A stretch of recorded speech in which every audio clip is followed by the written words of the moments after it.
আজি তৃতীয় দিন আৰু এই তৃতীয় দিনৰ আমি বাৰেবৰণীয়া সাংস্কৃতিক শোভাযাত্ৰা আমি অনুষ্ঠিত কৰিছোঁ।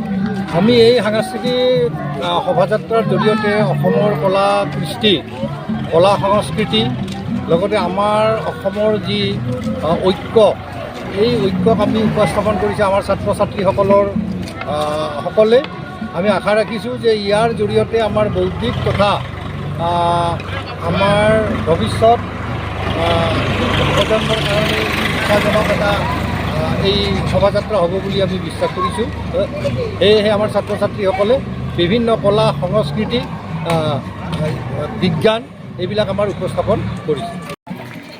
এই উত্তৰ হাইস্কুলত 4দিনীয়া কাৰ্যসূচীৰে এই বাৰ্ষিক সমাৰোহ উদযাপন কৰিবলৈ লৈছোঁ। তাতে আজি সাংস্কৃতিক শোভাযাত্ৰা, এই সাংস্কৃতিক শোভাযাত্ৰাত বিভিন্ন আমি অসমৰ বা ভাৰতবৰ্ষৰ বিভিন্ন জনগোষ্ঠীৰ প্ৰদৰ্শন কৰিবলৈ চেষ্টা কৰা হৈছে। গতিকে আমাৰ ছাত্ৰ ছাত্ৰীসকল আৰু শিক্ষকসকলে বহুত কষ্ট